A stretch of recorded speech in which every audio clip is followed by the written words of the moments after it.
Hello everyone. Tonight we begin with what may have been the most dangerous job a woman could possibly have in the ancient world, giving birth.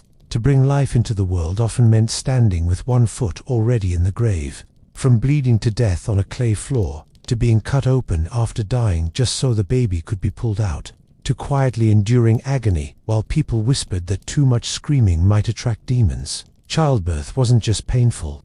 It was a gamble, and one that claimed the lives of countless women across centuries.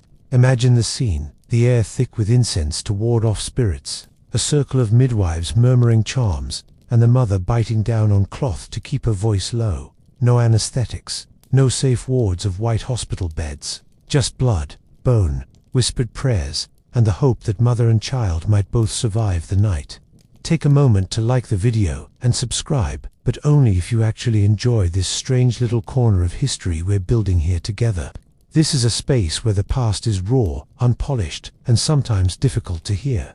And I'd love to know, where are you watching from right now? And what time is it for you? I always imagine these stories drifting through the dark to someone sitting quietly on the other side of the world. So, settle in.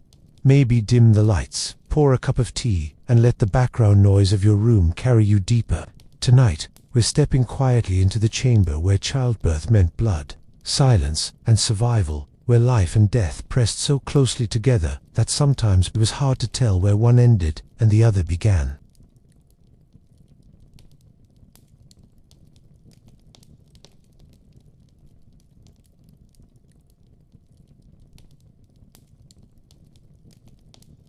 Let me tell you about the person you could have been, not the one fumbling with prenatal yoga classes and wondering if almond milk is safe during pregnancy. No, I mean the one who came into existence in a world where pregnancy wasn't a personal milestone or an Instagrammable announcement. It was destiny, stamped by gods, demanded by family, and measured in bloodlines rather than baby showers. If you had been born a woman in the ancient world, you wouldn't be asked, "Do you want kids?" That question didn't exist. The only question was when, followed closely by how many before you die in the process. Your womb was essentially the family's insurance policy. Each child you carried wasn't a choice, it was a guarantee. Heirs for the throne, workers for the fields, tiny bodies for a world that ate children faster than it produced bread. Forget the romance of conception. Nobody whispered, "We're ready to start a family." Families didn't start, they multiplied under pressure. Your pregnancy was explained as the will of a goddess, the blessing of a household idol, or just proof that your husband's ancestors had good connections upstairs. Love, optional. Fertility, mandatory. And let's talk about why so much pressure existed in the first place. Because here's the grim math. Half of the children born in antiquity didn't make it to age 5. Malaria, diarrhea, famine, an unlucky fever, pick your poison, which meant one child was never enough. Women were expected to produce a small army, just so a fraction might crawl into adulthood. The body count was written into family planning before the first cry was ever heard. You, as this ancient mother-to-be, were never just a person. You were infrastructure. Your belly was a granary for the future. Your hips are a kind of state policy. A family without children was a disaster. A ruler without heirs, a crisis. And in societies like Mesopotamia or Egypt, barrenness was not a medical problem. It was a curse, a punishment, a sign that either the gods hated you or you weren't praying hard enough. Both explanations ended with you taking the blame. Oh, and infertility wasn't evenly applied. If your husband couldn't produce children, no one would call him barren. He was just unlucky. You, on the other hand, would be smeared with ash, marched through rituals, or swapped for another wife, who hopefully had a womb less offensive to the gods. Imagine Tinder, but the only swipe left is being replaced by your cousin. Of course, conception was wrapped in ritual too.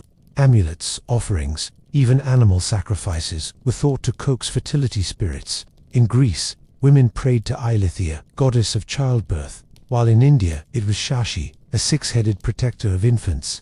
You might sleep with charms tied around your neck, or swallow concoctions of herbs and honey meant to guarantee conception.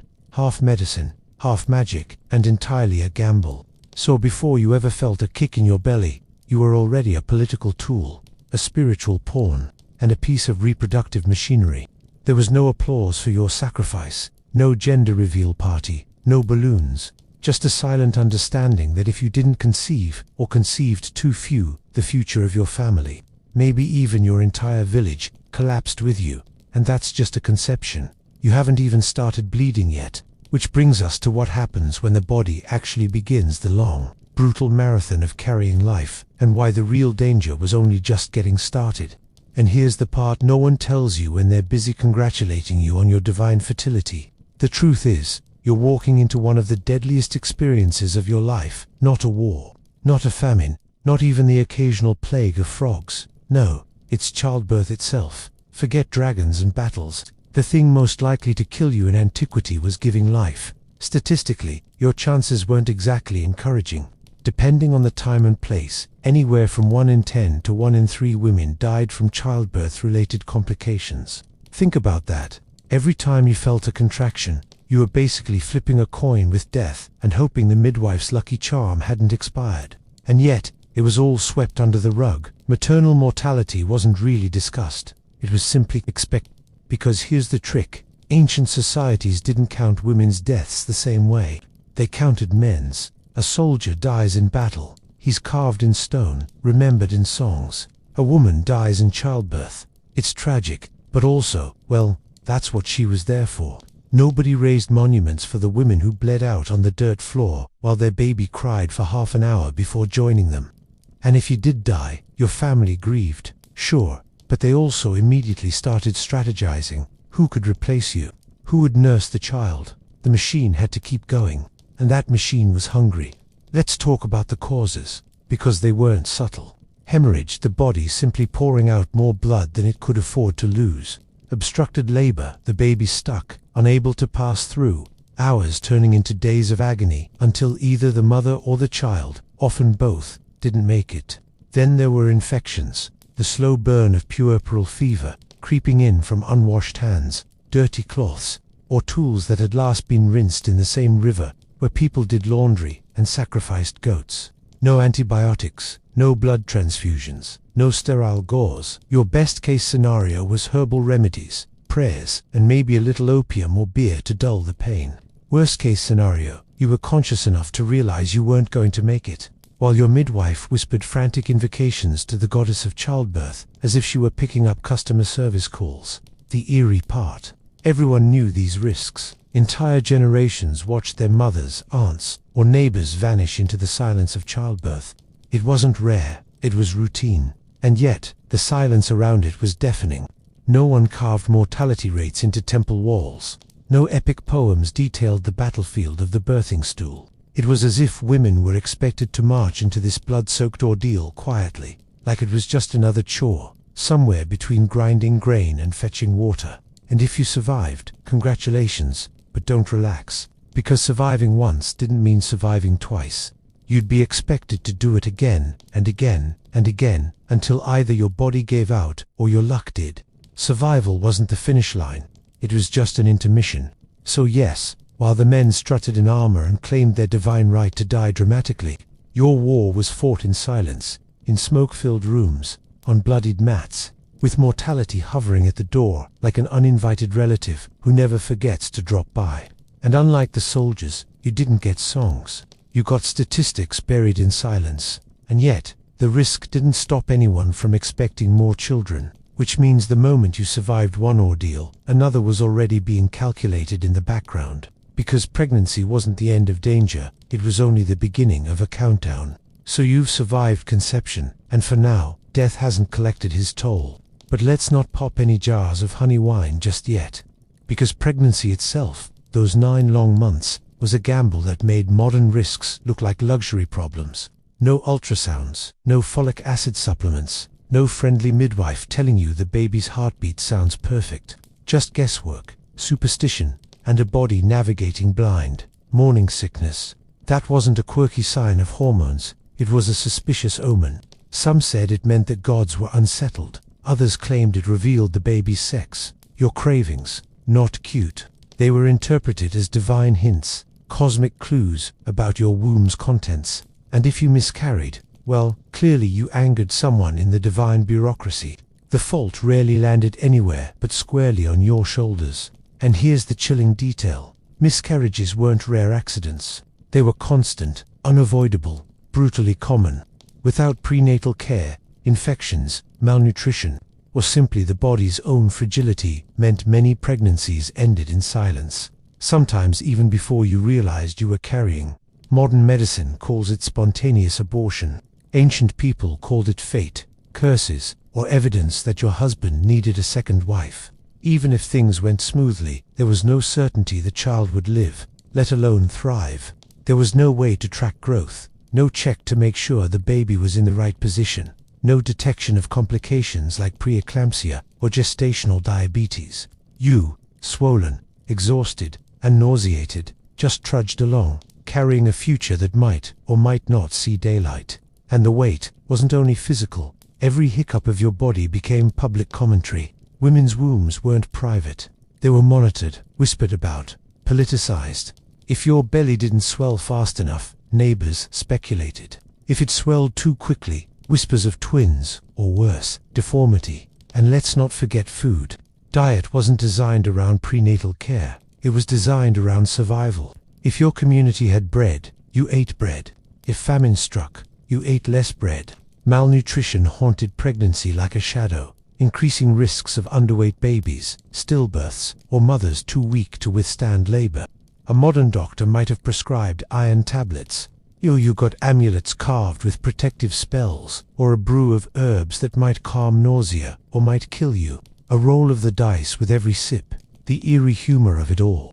Pregnancy was celebrated and feared in equal measure. Everyone praised the swollen belly, blessed it, adorned it with charms, but in the back of their minds, they knew how fragile the process was. They'd seen too many women swell, falter, and vanish, seen too many newborns baptized in blessings only to be buried before they were named. So yes, your body was building life, but without medicine, it was also hosting 1,000 little assassins. Malnutrition, infection, complications, sheer bad luck. You walked around smiling because you had to, while carrying what was, in brutal truth, a high-stakes gamble no priest or midwife could guarantee.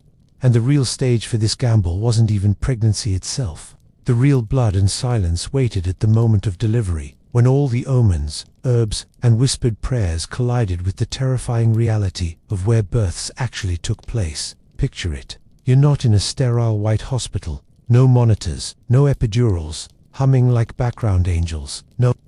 You're crouched in a small room, probably your own house, where the air is thick with smoke from an oil lamp, and the smell of bodies pressed too close. The walls don't echo with the sound of beeping machines. They carry the whispers of women praying you'll make it out alive. Your birthing space isn't private. Privacy, as we think of it, didn't exist. Neighbors could hear. Family hovered. A midwife stood close enough to catch both your baby and your final breath. And the tools. Forget stainless steel. Think sharpened flints, bronze knives, or whatever blade had most recently been rinsed in a basin of cold water. Cloths weren't fresh from a package. They were rags, washed when possible, reused because there was no other option. Sanitation wasn't a concept. Infection was an inevitability waiting to crawl in through the smallest tear. If you were in Mesopotamia, you might have been lowered onto birth bricks, to mud blocks where you crouched while attendants caught the child below. In Egypt, birthing stools were used, wooden structures with holes cut in the center so gravity could lend a hand. Squatting, kneeling, gripping the arms of women beside you. These were your positions. The word comfort had no place here. The only goal was survival. And let's be honest, the room wasn't quiet. You'd think screaming would be encouraged, but not always. In many traditions, too much noise was thought to draw spirits, demons, or bad omens. So you bit down, wailed into cloth, or turned your cries into prayers. And hovering in the corner were charms, clay figurines, amulets, herbs hung to ward off invisible forces. Because everyone knew birth wasn't just physical, it was cosmic. It wasn't only blood you feared, but the things you couldn't see. Now add in the temperature. No airflow beyond a cracked door. If it was summer, the heat pressed down like a punishment. If it was winter, you shivered while trying to force life through your bones. Midwives sometimes burned incense or herbs to fumigate the air, yes, but also to disguise the metallic smell of blood already seeping into the floor. And remember, this wasn't happening in isolation. The rest of the household carried on. Animals brayed, children ran, meals were cooked. Life outside the room continued, indifferent to whether you lived or not.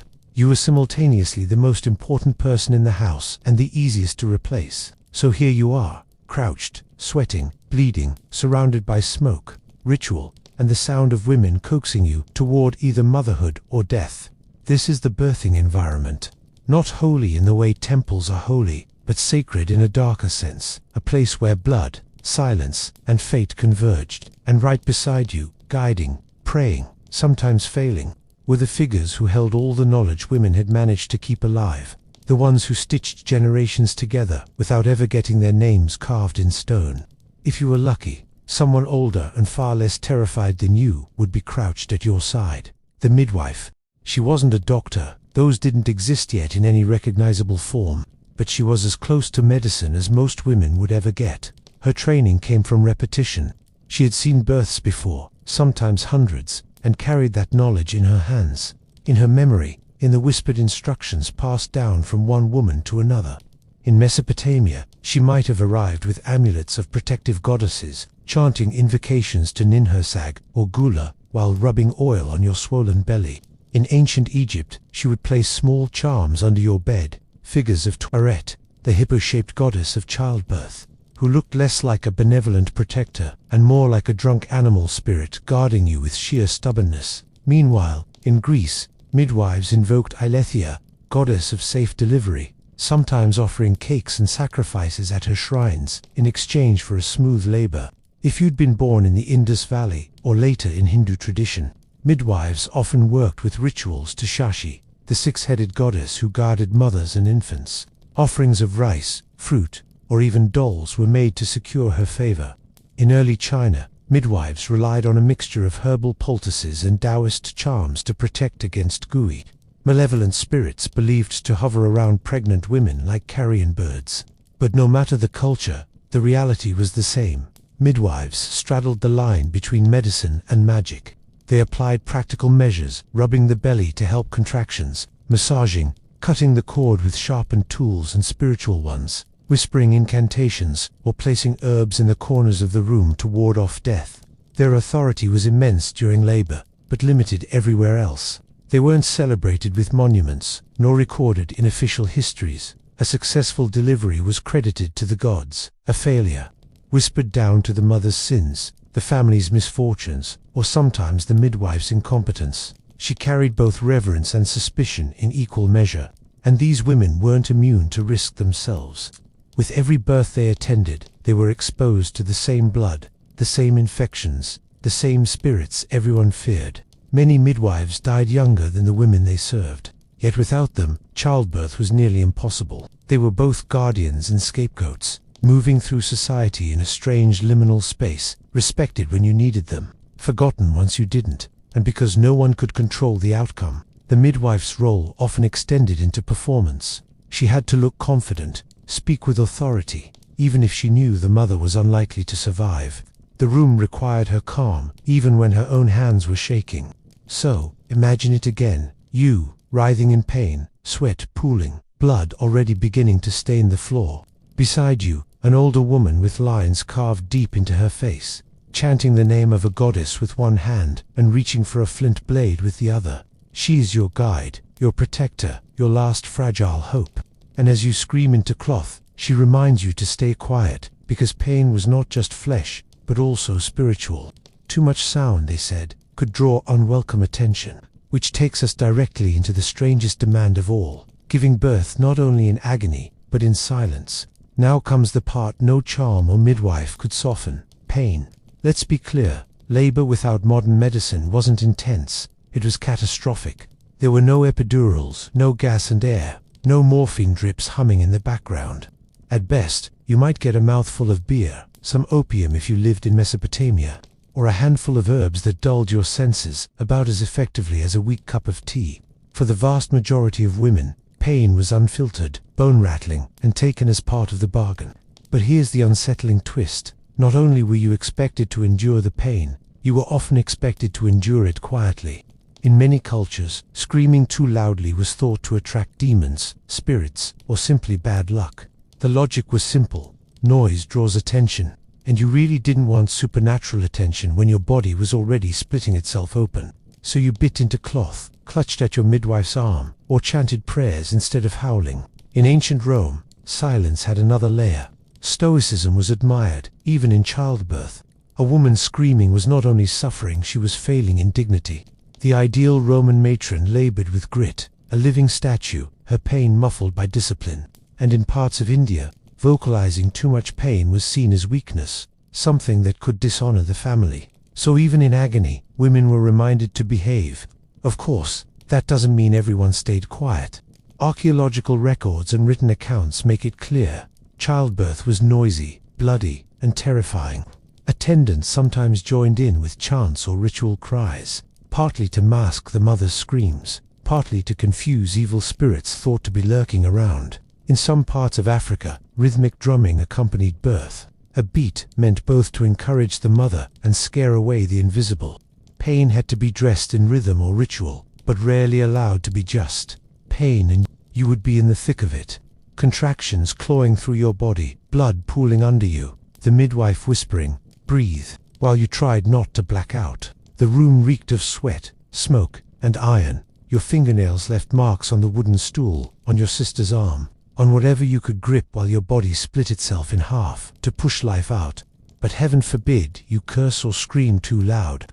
Respectability mattered more than raw survival. It's almost darkly comedic, isn't it? A battlefield of flesh, blood, and agony, but managed like a polite ceremony. Please, dear, don't scream. The gods are listening. As though they hadn't been listening the whole time, watching women writhe and die in labor for thousands of years while doing remarkably little about it. And yet, silence wasn't just cultural, it was also practical. A long, loud labor could bring attention in the village, gossip, distraction, even redditors if you lived in more dangerous landscapes.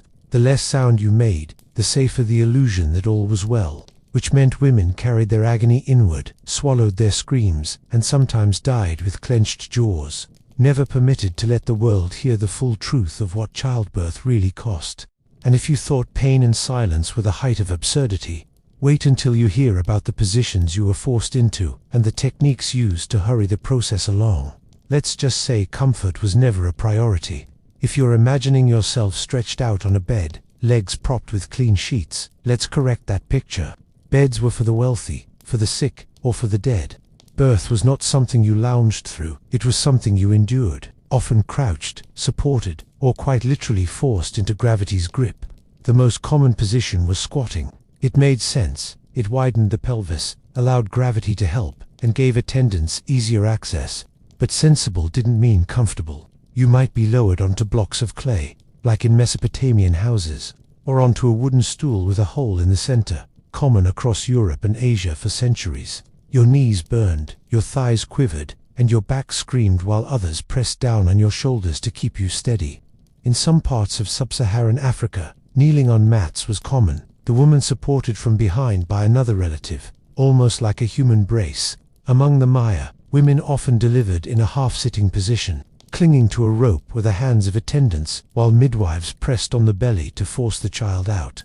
And in early Chinese records, women were sometimes encouraged to stand and lean forward, the baby caught by cloths or waiting hands. Comfort wasn't the point. Speed was. The longer you labored, the greater the risk of death. So attendants tried to hurry things along with methods that sound more like combat techniques. Abdominal pressure, essentially someone pushing down with all their strength to force the baby out. Pulling on the infant's body or head if it got stuck, often injuring or killing, both in the attempt. Binding the mother's stomach with cloths, or shaking her violently, in the hope that something would dislodge. And all of this happened with no sterile instruments, no anesthetics, and no second chances. If the baby presented feet first, or the cord wrapped around its neck, or the head got lodged too tightly, there was little anyone could do. In some cases, sharp instruments were used to cut the child apart to save the mother, a last resort mentioned in Indian and Greco-Roman texts. More often, both were lost, leaving the midwives to wash their hands in silence before the body was taken away. The irony is that these positions, squatting, kneeling, standing, were more physiologically sound than the flatten-your-back posture, introduced in early modern Europe by male physicians who liked to supervise. Ancient women knew the mechanics, even if they didn't have the medicine. The stool, the rope, the grip of another woman's arms. They were crude, but they worked more often than not.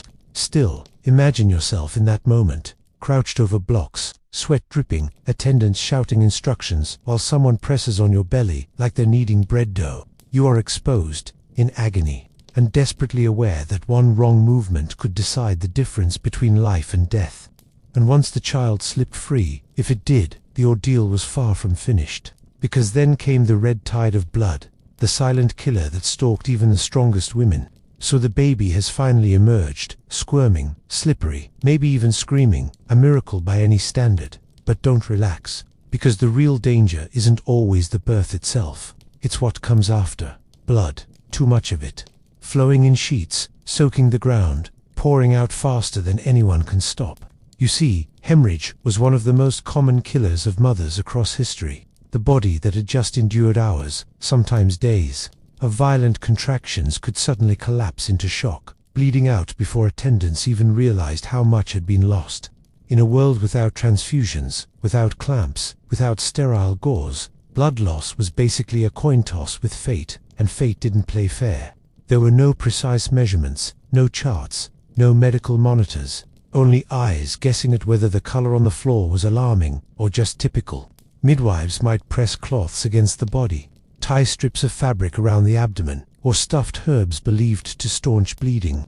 Pomegranate rinds, honey, opium mixtures, bitter plants, all attempted. Sometimes they slowed the bleeding. More often they didn't. And then there was the placenta. If it didn't come out cleanly, or if fragments stayed behind, infection and unstoppable bleeding followed. Ancient texts from South Asia and the Greco-Roman world mention midwives massaging the belly, tugging on the cord, or even inserting hands to remove the afterbirth.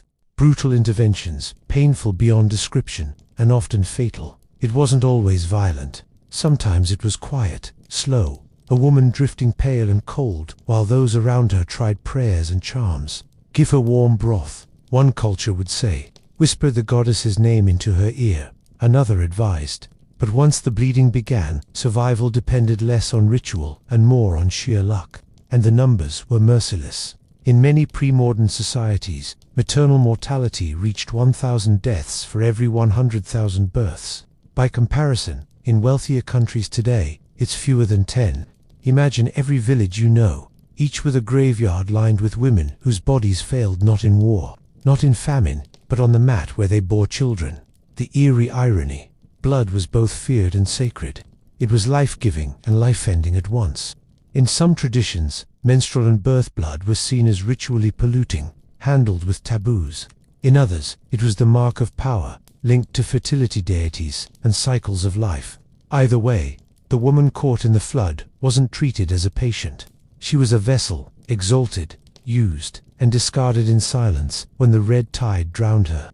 And even when hemorrhage stopped, another killer was waiting in the wings, lurking in the very rags used to clean the mess. Infection, the silent fever that came days later, when everyone thought you'd survived. Let's say you made it past the blood. You didn't collapse into shock. The placenta came out intact, and the midwives sighed with relief. Congratulations, except don't exhale too deeply, because danger wasn't finished. It never was. A few days later, when you thought the worst had passed, the real killer often arrived quietly. Fever, not the kind you sweat through with a blanket and a bowl of soup. No, this was puerperal fever, childbirth infection, the unseen enemy riding in on dirty hands, unwashed blades, or cloths still damp from the last birth. In today's terms, sepsis. In ancient terms, divine punishment, evil spirits, or simply bad air. The science, of course, wasn't there.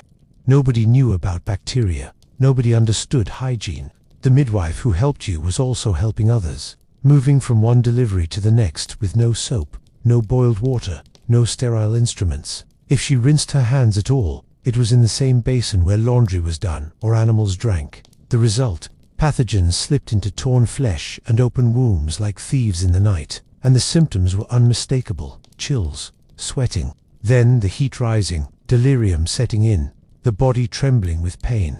Within days, sometimes even hours, you were gone, consumed by infection no one could see, let alone stop. Women died in silence, sometimes alone, sometimes surrounded by relatives, wringing their hands and whispering prayers to goddesses who never seemed to answer in time. Herbs were tried, incantations muttered, smoke waved over the bed, honey poultices, wine washes, and animal fats pressed into wounds, all desperate attempts at treatment. Sometimes the fever broke, yes, but more often it didn't, and when it didn't, the body decomposed even as it lived, blood turning septic, breath stinking of decay, skin gone grey while the newborn cried nearby. In some communities, the blame was shifted. Maybe you had sinned, maybe your husband had angered the ancestors, maybe you hadn't prayed enough. Rarely did anyone point fingers at the dirty cloths or the unwashed tools. Death was explained by morality or metaphysics, not microbes, which meant nothing changed, and the cycle continued. And the most bitter part, this wasn't a rare tragedy. It was expected. In Europe, even as late as the 18th century, entire wards of women would die from puerperal fever after giving birth in hospitals, where physicians carried infection from bed to bed with their bare hands. Imagine what that meant thousands of years earlier, when the concept of sanitation didn't even exist. So yes, you survived the bleeding, only to be claimed days later by an invisible killer no one understood. Your body, swollen and aching, became its own battlefield. And even if you beat the fever by luck, by strength, or sheer chance, another truth still hung in the air. Your child's survival was just as uncertain as yours. The ordeal isn't over once the child is born. In fact, for the infant, life has only just begun, and statistically speaking, it's not looking good. Ancient childbirth was a two-player gamble, and even if the mother managed to cling to life, the baby's survival was anything but guaranteed. Infant mortality was staggeringly high. Across much of the pre-modern world, a third to half of newborns didn't live past their first year. Forget first steps or first words, the real milestone was still breathing after a week.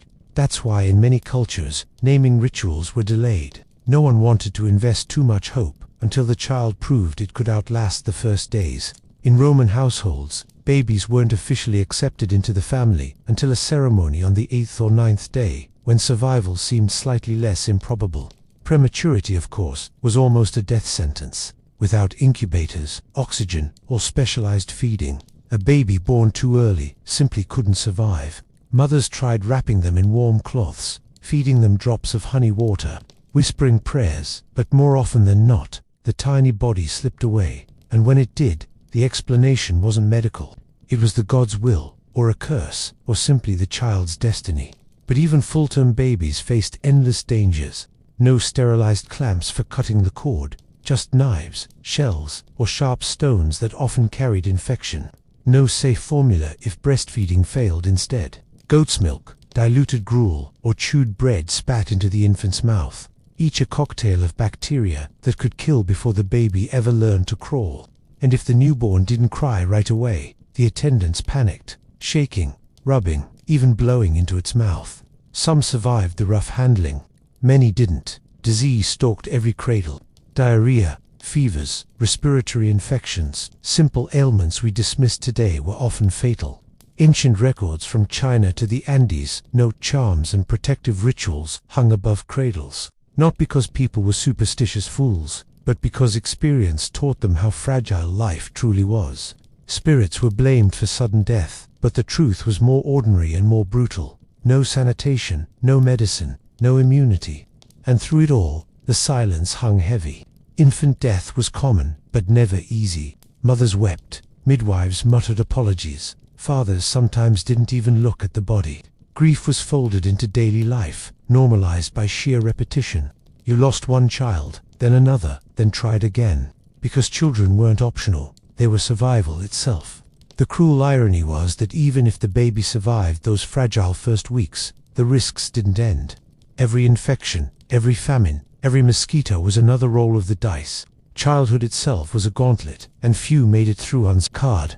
And yet, for all the fear and sorrow surrounding the newborn, the midwives and families never stopped trying. They kept chanting, kept binding amulets, kept washing tiny bodies with herbs and oils, because even against impossible odds, hope was the only medicine they had. But when hope failed, and it often did, desperate measures sometimes followed. Procedures so extreme, so brutal, They reveal just how far people would go in the attempt to wrestle one more life from the jaws of death. When ordinary labor failed, things got ugly. Birth wasn't a gentle miracle. It was a crisis, and desperate hands reached for desperate solutions. If the child was stuck, attendants had no neat medical interventions, no surgical theaters with bright lights. They had blades, brute force, and the audacity to try things that almost always killed one or both. In some traditions, binding the mother's abdomen tightly with cloth and shaking her violently was attempted, the idea being to dislodge the baby. In Mesoamerica, midwives pressed and massaged the belly with all their weight, sometimes even having the mother squat while helpers pulled at her arms. Among the Maya, prayers were whispered alongside force, as if cosmic favor might be persuaded to lend gravity an extra push. If that didn't work, cutting was the last resort. What we call a caesarean section today did exist in antiquity, but almost never as a life-saving operation for both mother and child. More often, it was performed post-mortem, the mother already dead, the attendants slicing into her body in hopes of salvaging the infant. Roman law even mandated it. If a pregnant woman died, the fetus had to be cut out before burial. It wasn't compassion, it was legal ritual, tied to inheritance and purity laws. Other solutions were worse.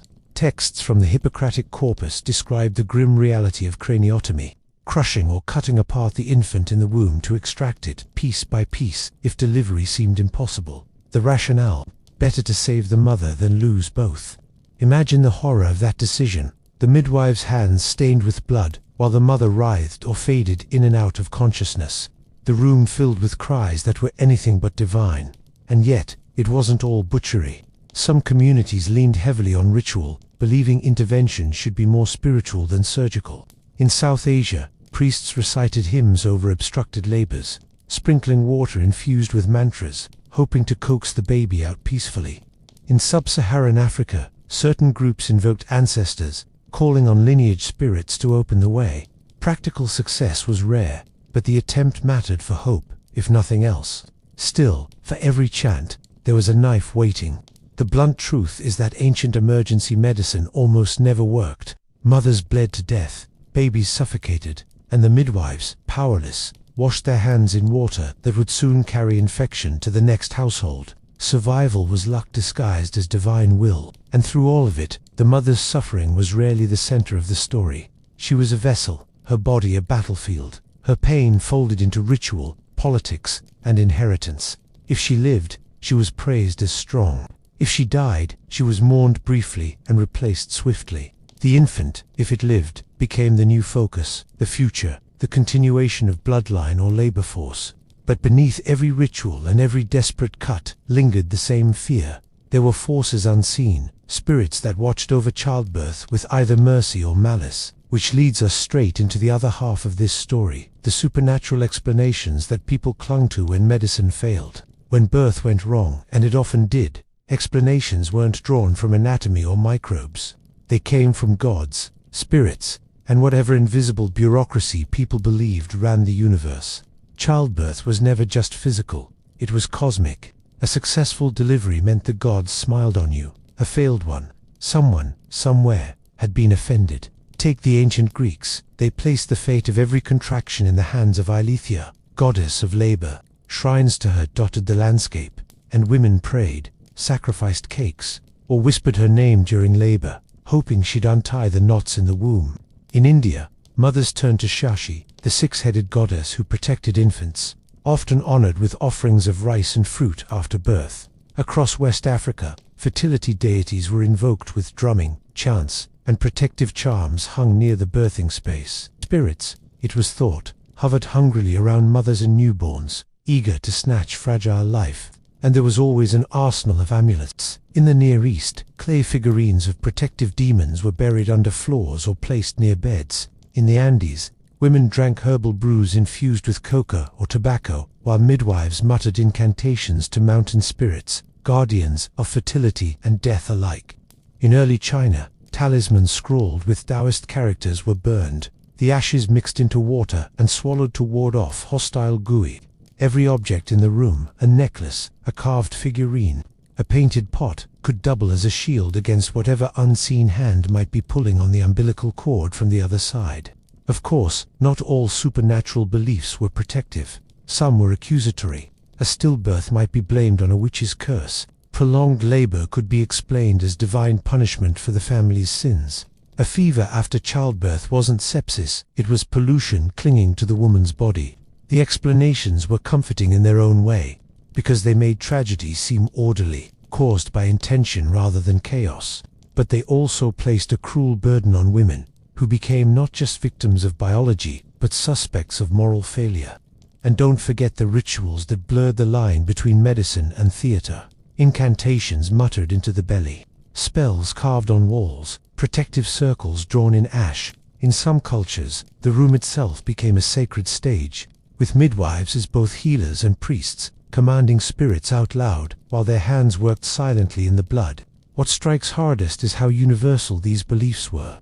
Whether you were in a hut in Africa, a house in Greece, a temple compound in India, or a mountain village in the Andes, the idea was the same. Birth wasn't just a body event, it was a battle between forces you couldn't see, and every cry, every charm, every smear of blood was thought to tip the scales one way or another. Yet for all the divine drama, women still died, babies still vanished, and life went on. Which brings us to perhaps the cruelest part of all, how society talked or didn't talk about that suffering. Because the story of childbirth wasn't just wrapped in ritual, it was also wrapped in silence. If you're picturing childbirth as something openly discussed, with wisdom shared across generations and comfort offered by society at large, adjust your expectations. For most of history, women's suffering in childbirth was cloaked in silence. Not the quiet of reverence, but the quiet of dismissal. Deaths in labor weren't news, they were routine. The stories of women who bled to death on mats, or who burned with fever days after delivery, were rarely carved in stone or written into chronicles. Wars, kings, and floods filled the scrolls. Childbirth deaths filled graveyards. And yet, even though everyone knew someone who had been taken by it, the subject stayed in whispers, hushed in corners, passed down only among women. Men didn't write about it, unless, of course, it affected their lineage. A queen dying in labor might merit a line in a chronicle, not because she suffered, but because it left the throne vulnerable. For the common woman, there wasn't even that. No epitaph, no record, just another body in the soil, another baby raised by someone else, if the baby survived at all. Even in cultures where women held ritual or symbolic power, the details of childbirth were erased from the official story. Myths of fertility goddesses painted childbirth as sacred, but the gritty truth, the blood, the screaming, the terror, was left out. It was as if society could not admit the full horror of the ordeal, so it simply pretended the sacrifice was natural, inevitable, even noble. And here's the cruelty. Silence didn't just erase suffering, it also reinforced expectation. If no one talked about how dangerous birth was, then no one could question why women were pushed into it again and again. Your death wasn't framed as tragedy, it was framed as duty. You died giving life, and that was that. The lineage continued, the household functioned, and the village nodded solemnly before moving on. Grief was permitted, of course, but in carefully measured doses. Families wept, then remarried, then tried again. Children grew up knowing their mothers had vanished in childbirth, but rarely did they hear the details. Even women who survived rarely spoke about it openly. Their trauma was folded into everyday work, as if to talk about the blood and fear was somehow improper. This silence wasn't just cultural habit, it was survival strategy. In a world where fertility defined a woman's worth, dwelling too much on the risks could make you seem weak, cursed, or unfit. Better to swallow the fear, tuck it into ritual, and carry on. Better to keep the pain unspoken than to admit how close every woman came to death each time she went into labor. And so, generation after generation, women's voices were muted, their deaths unrecorded, their agony absorbed into the quiet hum of daily life. A silence not of peace, but of necessity. But when they survived, it didn't mean freedom. For those who lived, the body carried its scars, its wounds, and its humiliations into the rest of life, sometimes crippling, always permanent. Surviving childbirth didn't mean you won, it just meant you lived to pay the bill. Because the body didn't walk away unscathed, it limped, tore, leaked, and carried the quiet wreckage of survival into the rest of life. Start with the obvious: tearing, no neat stitches, no careful repairs. If the baby tore tissue, it stayed torn. Women were left with constant pain, difficulty walking, or worse, fistulas, openings between the birth canal and bladder or rectum. The result? Chronic incontinence, the smell of waste clinging to you, your dignity stripped along with your health. In some cultures, those women were quietly pushed to the margins, their condition seen not as injury but as shame.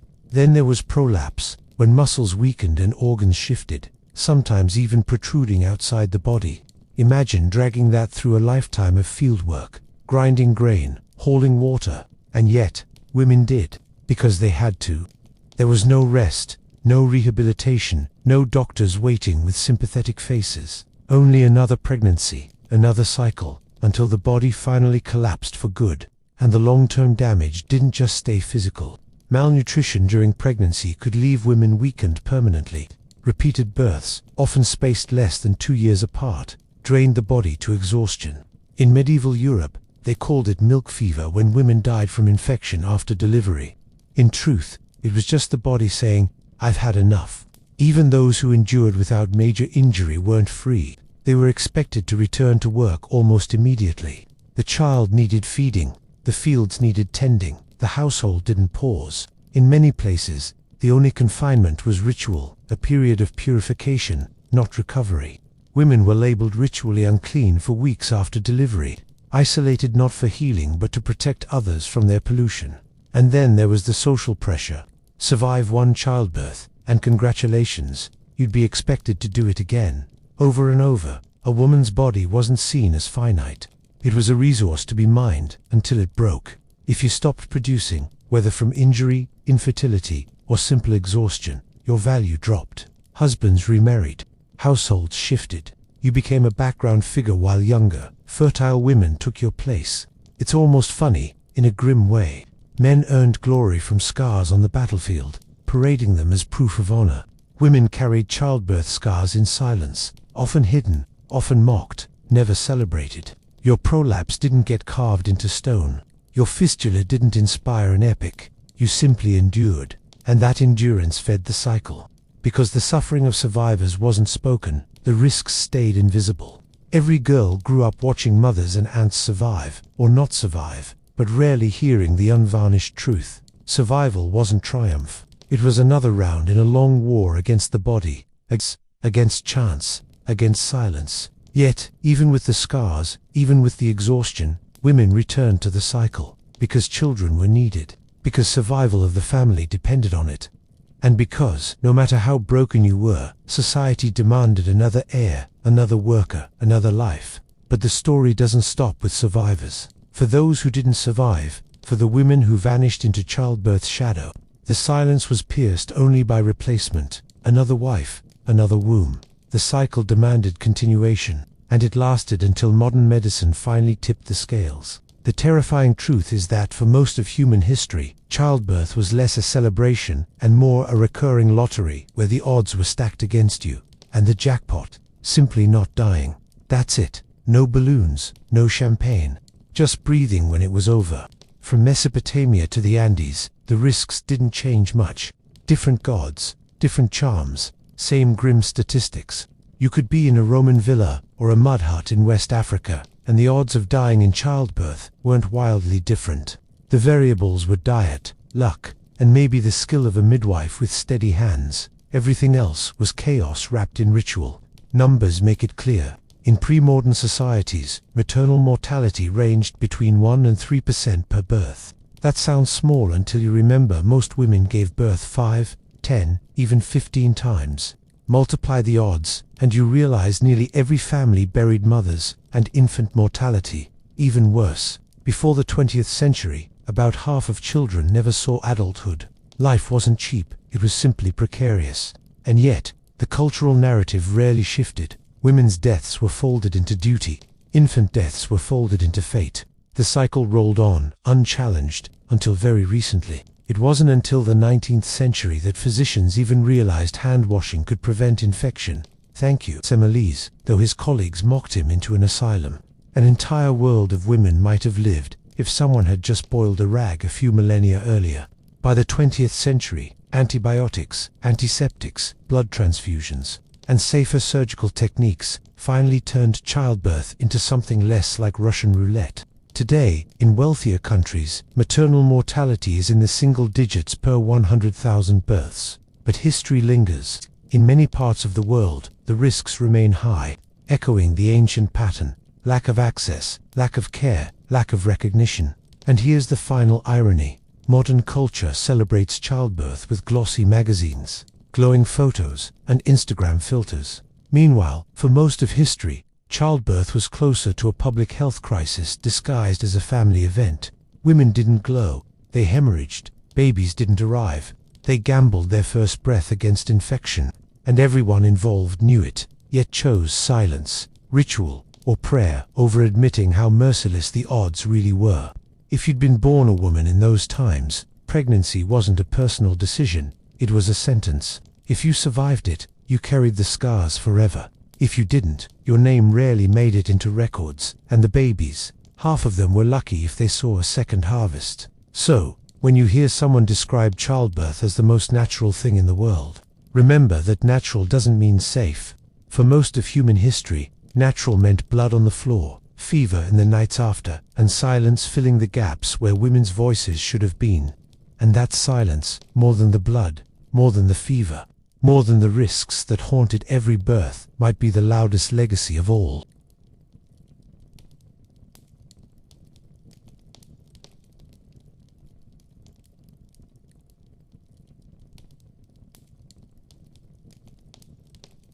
In some places, birth wasn't a communal event, with neighbors rushing in, midwives bustling, or family gathered around.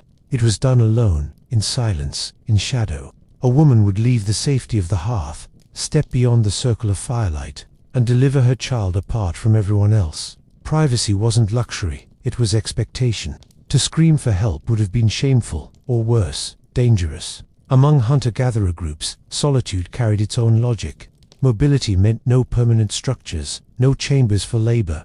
Privacy was carved out in thickets, caves, or the far end of a clearing. In the Amazon, women have been documented walking into the forest when labor began, gripping branches or roots while forcing life through the body, then returning with the infant as if nothing extraordinary had occurred. Strength wasn't celebrated with speeches, it was assumed. Survival was the applause. Of course, not all solitary births were voluntary. Distance from others could mean no help arrived in time. A husband away hunting, the group moving camp, or childbirth striking too fast in the night. A woman squatting in the dust, with no one to catch the child, had little choice but to improvise. Sharp stones or shells to cut the cord, warm skin pressed to cold ground, blood-soaking soil that absorbed every secret without judgment. The risk was monumental. No midwife meant no assistance when complications came. Hemorrhage, obstructed labor, or retained placenta. These weren't medical terms then, they were silent sentences. Death alone, without witnesses, left behind only a still newborn or a trail leading back to nothing. Yet cultures carried these risks knowingly, framing them not as negligence but as endurance, as purity, sometimes even as ritual strength. The idea of solitary birth also carried symbolism. In some traditions, the act was tied to independence, the mother embodying resilience strong enough to protect the child. In parts of Africa and Oceania, women were praised for stoicism, for walking back into camp with both baby and placenta as proof of survival. The ordeal became an unspoken badge. The less assistance, the more admirable the outcome. Pain was currency, silence was reputation.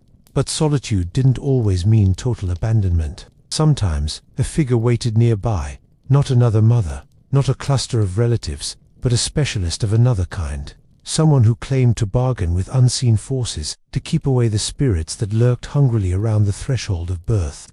Birth was almost always an affair of shadows, before lamps, before torches that burned long enough to matter, before the hum of electricity made night negotiable. Most children slipped into the world by firelight, or none at all.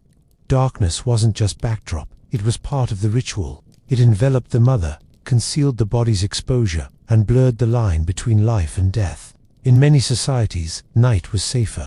Not safer in terms of wolves, snakes, or the ever-present risk of hemorrhage. Those dangers thrived regardless, but safer against eyes and spirits.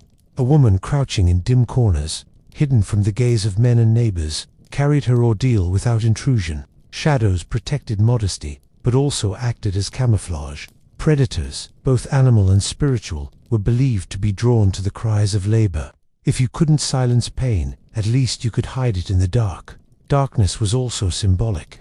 The womb itself was a shadow, mystery, unseen transformation. To birth in darkness was to mirror the journey the child had just completed, from one hidden chamber to another. In parts of Mesoamerica, births by night were interpreted as alignments with cosmic cycles, children emerging in rhythm with the turning of the stars. In the Andes, shamans spoke of infants born between suns, when the world was at its thinnest veil, balanced between day and night. But practical matters cut through poetry.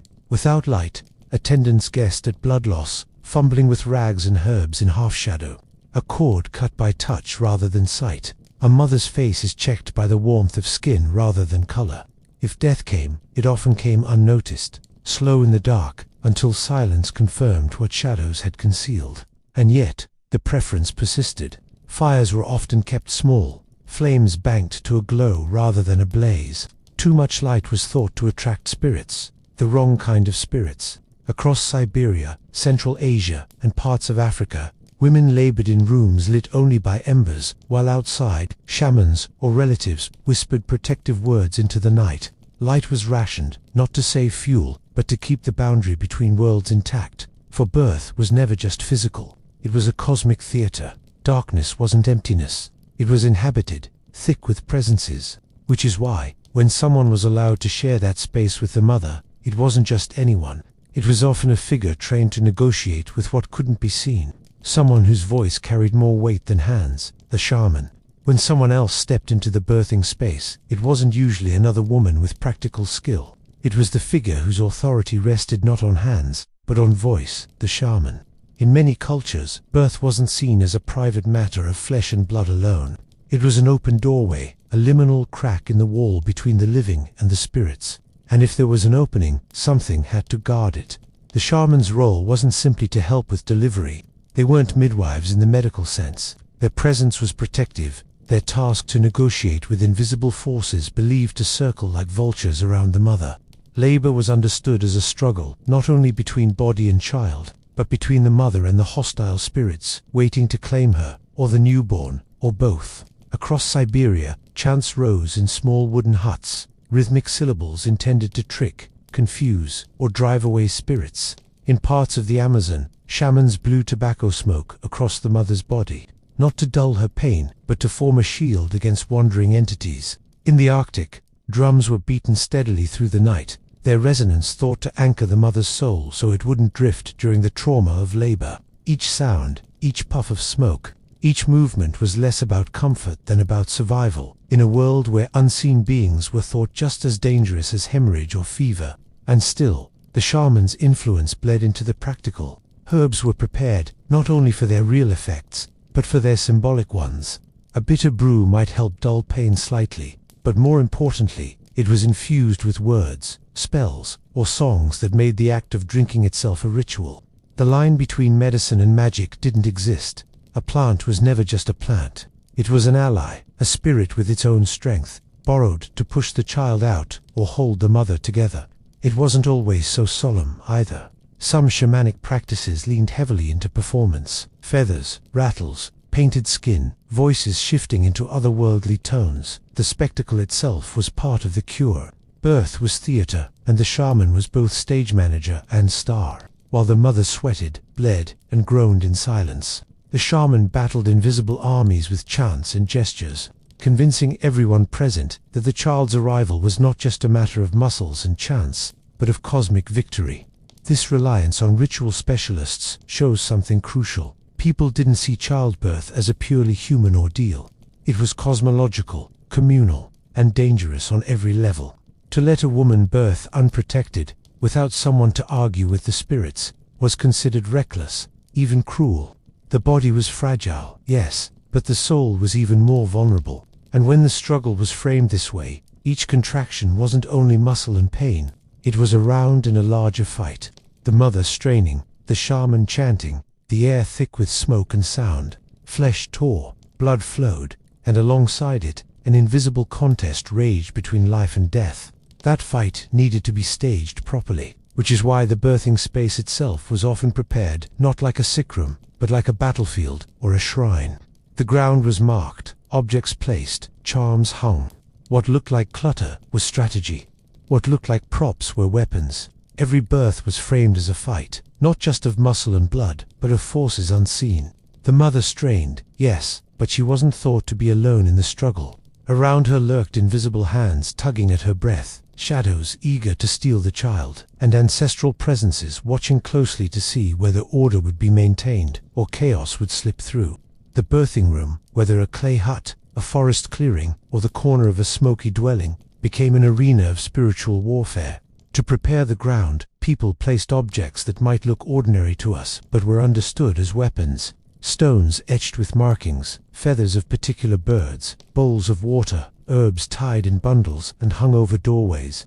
In some parts of West Africa, blades or spears were planted upright outside the birthing space, not to be used physically, but to terrify wandering spirits who might interpret sharp iron as a sign to keep away. Among Arctic peoples, drums and charms carved from bone were arranged carefully around the mother, every placement a protective barrier. Sound mattered as much as objects. Chants rose and fell in steady cadence, sometimes whispered, sometimes shouted, each syllable a blow against whatever waited beyond. In South America, shamans blew tobacco smoke into the air, their cheeks swelling before releasing long streams believed to build invisible walls around the mother. In Central Asia, the drone of a drum or a rattle continued without pause, its rhythm keeping spirits disoriented, unable to slip into the vulnerable body that lay half-conscious in pain. Every drop of blood was a signal. For those attending, it wasn't only a biological risk, but a cosmic one. Blood was bait, and predators, human or otherwise, might be drawn by its scent, which is why rituals of covering, smudging, or burying birth blood were so elaborate. To leave it exposed was considered dangerous. Spirits smelled it the way animals did. Containing it was not hygiene but defense. Even gestures could become weapons. A midwife might spit into a fire, not for theatrics, but as a declaration against ill will. A shaman might wave a feather or lash the air with strips of leather, striking at what couldn't be seen. To outsiders, these performances looked like nonsense, but to those present, they were as necessary as tying the cord or catching the child. Of course, belief cuts both ways. If the labor dragged too long, or the baby was stillborn, suspicion often fell on the rituals themselves. Maybe the chant was wrong. Maybe the midwife stumbled over a sacred word. Maybe the family had failed to offer the right sacrifice beforehand. Failure wasn't seen as an accident. It was interpreted as weakness in the invisible war, which meant those who led the fight carried not just ritual authority, but the weight of blame. In this theater of combat, birth was never passive. It was a siege, with the woman's body as a fortress, the child as prize, the attendants as soldiers, and the spirits as the enemy. The cries weren't just pain, they were part of the battle song, proof that the mother still fought. And if she fell silent too soon, everyone knew who had won.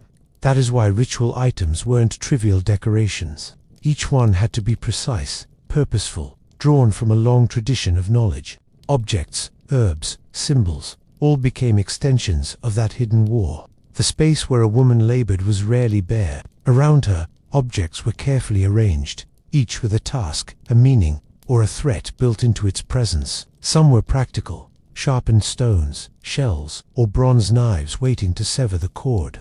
Others were purely symbolic, their power imagined but no less trusted. Together, they turned the floor into something halfway between an infirmary and an altar. A cord cutter wasn't just sharp, it was ritually charged. In parts of South Asia, certain metals were avoided because they were thought to anger spirits, while in the Andes, obsidian flakes were favored for their lightning-born quality, believed to ward off malevolent forces. Herbs were scattered across mats, sage, mugwort, coca leaves, each with properties both medicinal and mystical. An infusion might calm contractions or dull pain, but its real role was as offering, a reminder to the unseen world that life was being negotiated.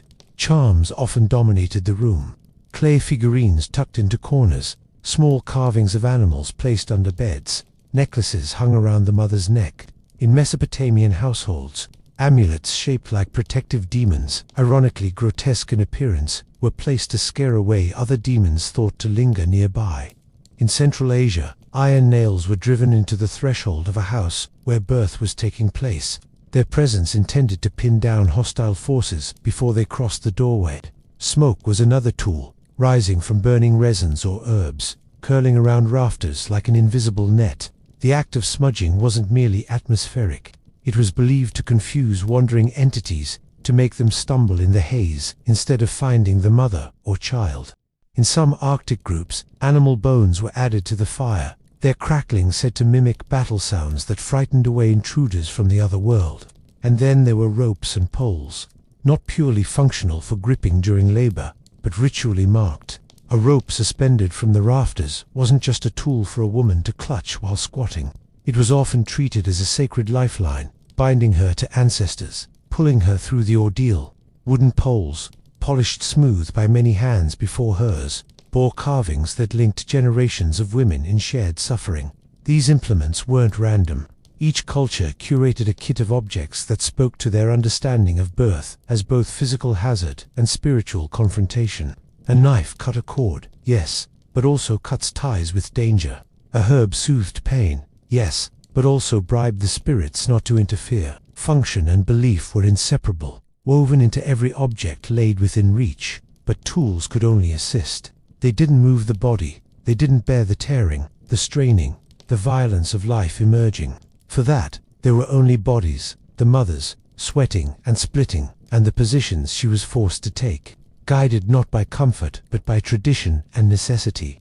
The real stage of childbirth was the body, and the positions forced on it were as varied as they were unforgiving. Lying flat, that invention of later physicians, was rare. More often, women crouched low, squatted wide, or leaned forward, letting gravity tug the child out. Comfort had nothing to do with it. Survival dictated posture, and posture was passed down through centuries like secret choreography. In Central America, women gripped thick ropes suspended from rafters, their knuckles white, while they hung their full weight into the pool. The rope wasn't just leverage, it was a tether, anchoring body and spirit together through waves of pain. Across parts of Africa, birth was done kneeling. The mother pressed against another woman's chest, steadying herself as sweat poured down her spine. In steppe communities, squatting over freshly dug earth was common, the ground beneath thought to absorb and neutralize the dangerous fluids of birth. But solitude changed the script. Alone, women had to improvise with what was at hand. Branches, stones, animal skins, a stick bitten between the teeth to muffle cries. A hand clawed into dirt for stability. Some records from the Amazon describe women bracing themselves against tree trunks, bodies slick with sweat and blood, cutting the cord with sharpened reeds, before staggering back to camp with the newborn clutched against their chest. Strength wasn't glorified, it was simply demanded. There were also techniques that blurred the line between assistance and violence. Pressing on the abdomen to help contractions, pulling on a child's limbs when it stalled, shaking the mother or binding her stomach tightly with cloth to force the baby's descent. Crude, dangerous, sometimes fatal, but in the absence of options, these embodied acts became tradition. And through it all, the body itself was never seen as just flesh. Each movement, each posture, carried meaning. Squatting symbolized humility before spirits. Kneeling invoked submission to deities of fertility. Gripping ropes or poles bound the living mother to ancestral women who had done the same, a lineage of posture and pain carved into ritual memory. The body was not only birthing, it was performing, enacting a script older than any written language. Yet the body could only bear so much. Every torn muscle, every contraction, every drop of sweat reminded those present that this was not a safe passage. It was a corridor lined with risk, one that claimed as many as it spared. And when it went wrong, no posture, no rope, no ritual could shield the mother from what came next, the ever-present specter of death. The danger was never subtle. Childbirth was the leading cause of death for women in nearly every ancient society, a fact so routine it rarely even earned mention in chronicles. Numbers speak bluntly. In pre-modern populations, somewhere between 1% and 3% of women died in every single delivery. That sounds small until you realize most bore many children. Multiply the odds, and the conclusion is unavoidable. Almost every family buried mothers. What killed them wasn't mysterious. Hemorrhage flooded the floor until the pulse slowed to silence. Obstructed labor trapped the child for hours or days. The mother, collapsing in exhaustion, sometimes found stiff and lifeless beside an unborn baby that never emerged. Sepsis followed later, creeping in with fever, delirium, and the slow rot of tissues left torn and unhealed. These were the ancient constants, as common as famine, as feared as war. Alone, the risk sharpened. With no one to press on the abdomen, no one to tug on a cord or fetch herbs, a solitary woman bled and weakened without even witnesses to mark her end. But even in the presence of shamans or midwives, survival was still a gamble. Knowledge existed, yes, but without antiseptics, without transfusions, without surgery that could intervene in time. Their efforts were often reduced to little more than prayers wrapped in gestures, and the odds didn't spare the newborn. Infants died in staggering numbers. 1 in 3 never saw their first year. Stillbirths were so frequent that in many cultures, rituals of naming were delayed. The child wasn't officially part of the family until it had proven its will to survive. A baby's silence at birth, or its refusal to breathe, wasn't read as biology but as omen. The gods had decided otherwise, or the spirits had claimed what was theirs. Graves bore the evidence. Archaeologists find countless tiny skeletons buried alongside women in their 20s, their bones lying in silence together. Some burials show mothers curled unnaturally, pelvises still containing the remains of unborn children, evidence of obstructed labor frozen in earth. It's a grim reminder that the risks weren't occasional, they were structural, stitched into the very act of reproducing humanity. And yet, this wasn't seen as tragedy in the modern sense. It was expected. People grieved, yes, but briefly, before the cycle demanded another attempt. Death in childbirth wasn't heroic, but it wasn't scandalous either. It was the price of continuation. Survival was framed as strength, death as fate. And when explanations were needed, they weren't drawn from medicine but from meaning. Curses, sins, neglected rituals, or angry gods. Which brings the story back to culture, because mortality was never interpreted as chance. It was clothed in symbolism, draped in values that made suffering either admirable or shameful. And nowhere is that clearer than in the strange way some societies turn solitude itself into virtue, a test of purity, endurance, even sacred power. Solitude in childbirth wasn't always framed as abandonment. In many places, it was a kind of initiation, a proof of endurance that elevated a woman's reputation if she returned alive with a child in her arms. To survive without assistance meant strength, not only of body, but of spirit. The kind of fortitude communities admired, but rarely recorded. Among certain groups in the Amazon, women were expected to leave camp and deliver alone, a practice woven into ideals of toughness. To cry for help would have been humiliating. Returning silently, with a bloodied infant strapped to the chest, was the measure of resilience. In parts of Oceania, similar traditions marked solitary birth as a threshold event. The woman emerged not just as a mother, but as someone who had faced spirits in isolation and come back undefeated. It wasn't only about courage. Solitary birth carried layers of symbolism. Blood spilled alone was less polluting for the community. A woman's cries, muffled in the forest or cave, were less likely to draw spirits or predators. Pain swallowed in silence was seen as proof of self-mastery. The ordeal became less about survival statistics and more about cultural identity, a demonstration that suffering could be transformed into meaning. Stoicism was central. In societies where endurance was prized, a woman's ability to birth without witnesses was almost theatrical, a demonstration of power that didn't require applause. People noticed, but they didn't celebrate. Admiration took the form of quiet respect, the kind given to someone who did what was expected and didn't complain. Pain, after all, wasn't considered extraordinary. Complaining about it was. Solitary birth could even be tied to ideas of purity. Some traditions treated childbirth as ritually polluting. Blood, fluids, and cries were thought to unsettle the cosmic balance. Isolating the mother kept the rest of the community safe, but it also made her survival a kind of purification rite. If she returned, she had burned through danger and come back cleansed by ordeal. If she didn't, the silence itself became explanation. She hadn't been strong enough, or fate had chosen otherwise. There were costs to this framing. Turning solitude into a virtue erased the brutal risks. A woman who died alone wasn't treated as a victim of systemic danger, but as someone who failed a test.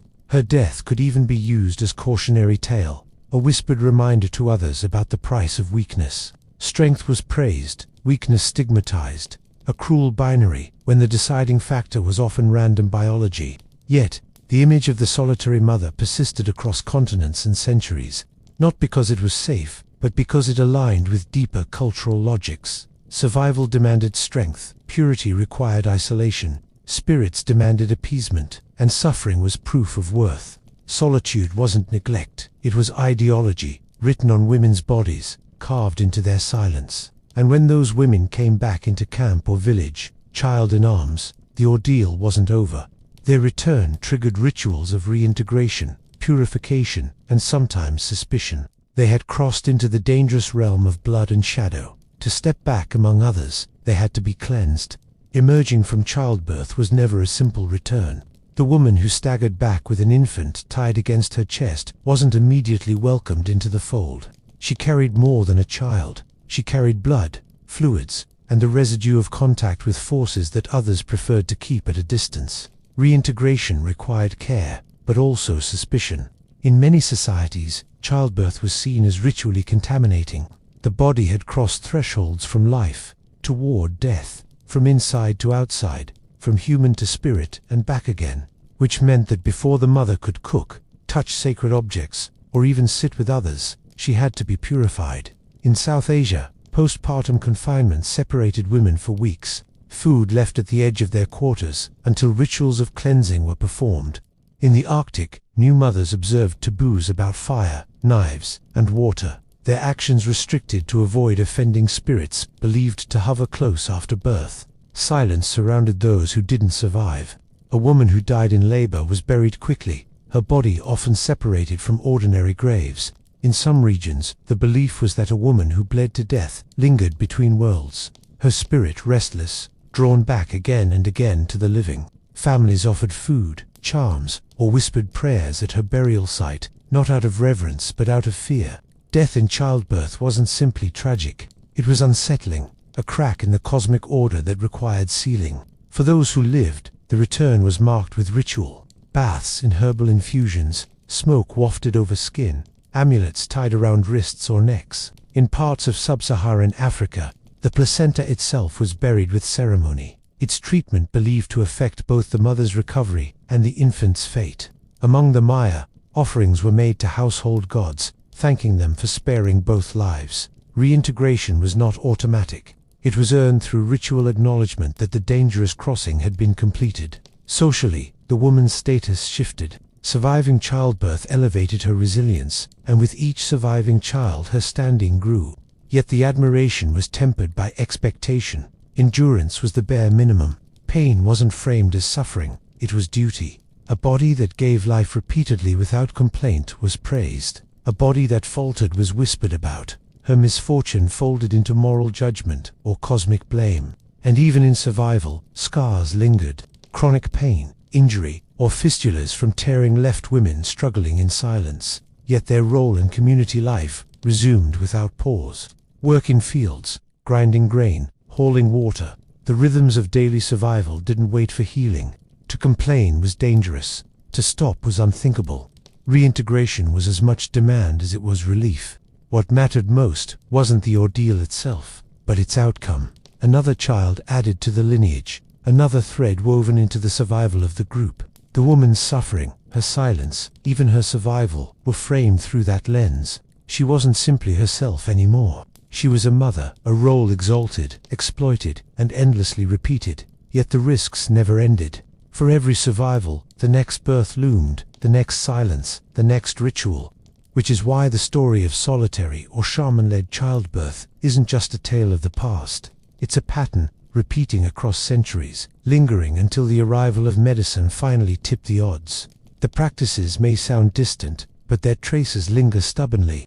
Solitary birth, shamanic chants, herbs burned in smoke, they didn't vanish with temples or stone tools. They carried forward, layered into traditions, resurfacing in ethnographies and whispered accounts well into the modern age.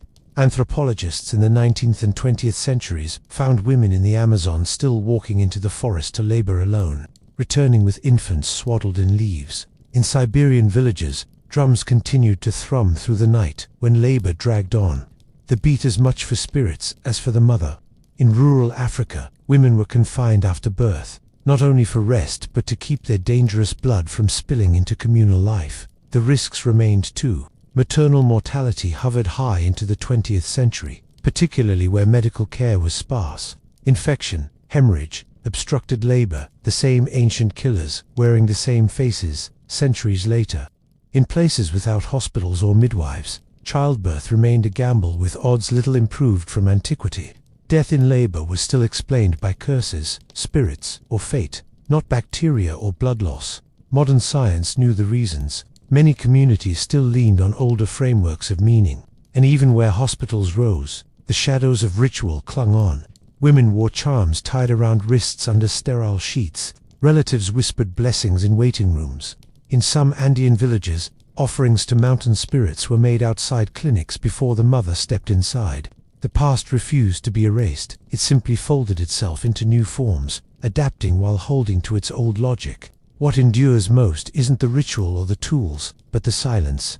Across time, women's voices about childbirth have been muffled, their risks normalized, their deaths minimized. Statistics were counted, but stories rarely written.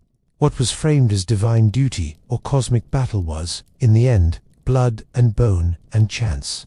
Yet the narrative was rarely told from the mother's view. Strength was assumed, pain was expected, survival was demanded. The details, the solitude, the shadows, the shamans, remained peripheral, footnotes to lineages and gods. Today, echoes still hum beneath the fluorescent lights of delivery wards. The expectation that women should endure pain quietly, that birth is noble suffering, that blood is both sacred and polluting. These are remnants of older worlds, carried invisibly forward. The shaman's drum has been replaced by the steady beeping of monitors, the clay amulet by a plastic bracelet. But the atmosphere of risk remains. It always has. And perhaps that's the most sobering echo of all. The higher the pedestal of motherhood, the less the body itself has been heard. For thousands of years, women gave birth in dark corners, alone or with shamans, surrounded by charms, blood, and silence. The fact that so many survived is astonishing. The fact that so many didn't is the oldest story humanity still carries. Whispered in shadows, half remembered, but never fully gone.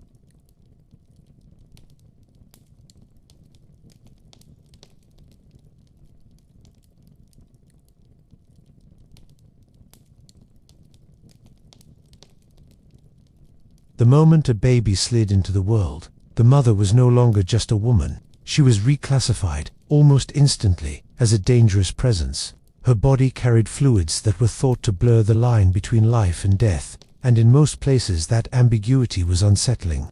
Blood, sweat, milk, and tears, these weren't seen as simple byproducts. They were volatile, unpredictable, and in many cultures, profoundly communities responded with boundaries.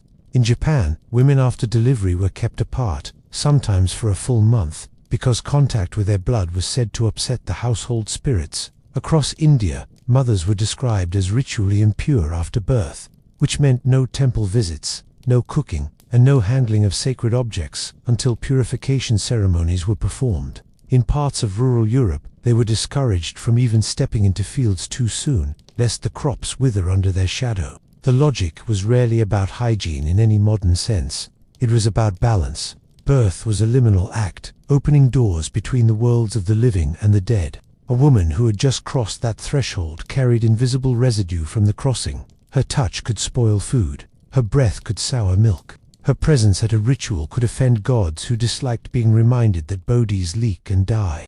And yet, paradoxically, those same fluids were sometimes treated as sacred.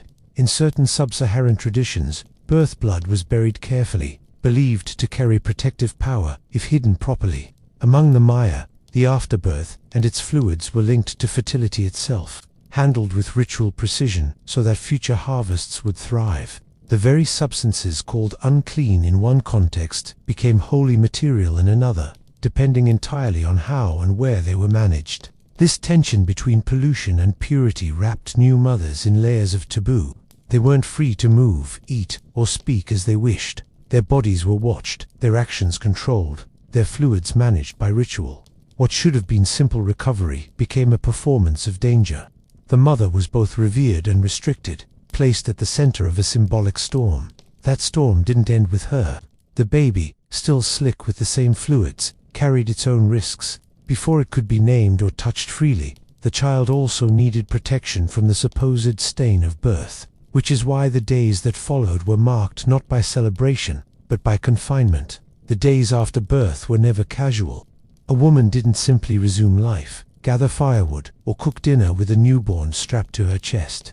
She was enclosed, removed, kept out of sight. Confinement wasn't presented as kindness, it was framed as necessity. To protect her, yes, but also to protect everyone else from whatever residue still clung to her skin. In China, the custom of Zuo Yuezi, literally sitting the month, has been documented for centuries. For 30 days, sometimes longer, mothers remained indoors, shielded from wind, forbidden to wash with cold water, restricted to bland foods, thought to restore balance. The logic was simple. A body opened by childbirth was vulnerable, and letting the outside world seep in could undo everything. Across India, women were secluded for weeks, their food delivered separately, their contact with others limited until a ritual bath marked their return. In medieval Europe, the churching of women played a similar role, offering prayers of purification before they were allowed back into the social and spiritual fold. The rules were often contradictory. Confinement was meant to keep mothers safe from spirits, illness, and the dangers of an open body, yet it also isolated them from practical support. A woman could be surrounded by family and still profoundly alone, her quarters hushed, her body stitched into silence. If she died in that period, her death was absorbed quietly into the logic of impurity. If she lived, she emerged with a new layer of endurance written into her status. Confinement also stretched beyond hygiene. It reinforced the idea that motherhood wasn't only biological but social. Surviving weeks of seclusion, abiding by food restrictions and behavioral rules, proved not just resilience but obedience to cultural order. A woman who completed her period of confinement had been symbolically remade, from impure to pure, from liminal to integrated, from dangerous to safe. The newborn, meanwhile, was folded into this logic of delay. Just as the mother wasn't ready for society, the child wasn't either. Survival had to be tested, the risk of spirits or sickness endured, before the fragile life could be claimed fully, which explains why naming rarely happened at birth.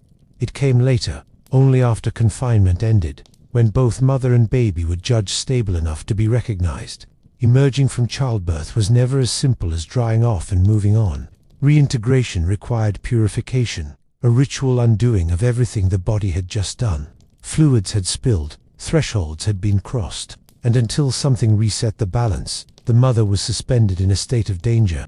Cleansing was the bridge back into ordinary life, and it came in many forms: smoke, water, prayer, or a careful combination of all three. Among Hindu households, ritual bathing marked the end of seclusion. Herbs and oils were mixed into the water, believed to strip away pollution clinging to the skin. In Japan, salt was often sprinkled on women before they touched sacred spaces again, a mineral barrier against impurity. In medieval Europe, women were formally churched, blessed by a priest before they were allowed back into the congregation, as if childbirth had temporarily pushed them outside the Christian fold. Smoke was my favorite medium. In North and East Africa, herbs like frankincense or myrrh were burned under the mother's seat, the fragrant plumes curling upward, said to drive away lingering spirits. In Arctic regions, animal bones or fat were added to fires, their crackling sounds thought to scare off invisible intruders. The act wasn't just deodorizing, it was warfare by fumigation, cleansing the body and frightening off anything that might still be lurking around it. But the rituals weren't always gentle. In some cases, the cleansing resembled confrontation. Hot stones placed near the body, strong brews forced down the throat to purge bad blood.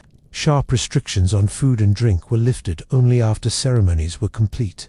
The message was clear: childbirth left a residue that clung stubbornly, and the mother had to be actively transformed before she was safe to handle food, touch her child freely, or walk among others.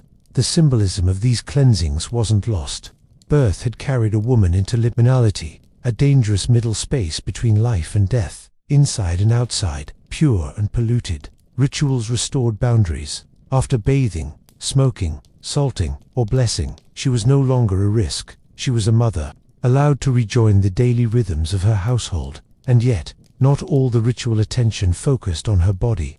There was another remnant of birth treated with just as much care, sometimes more.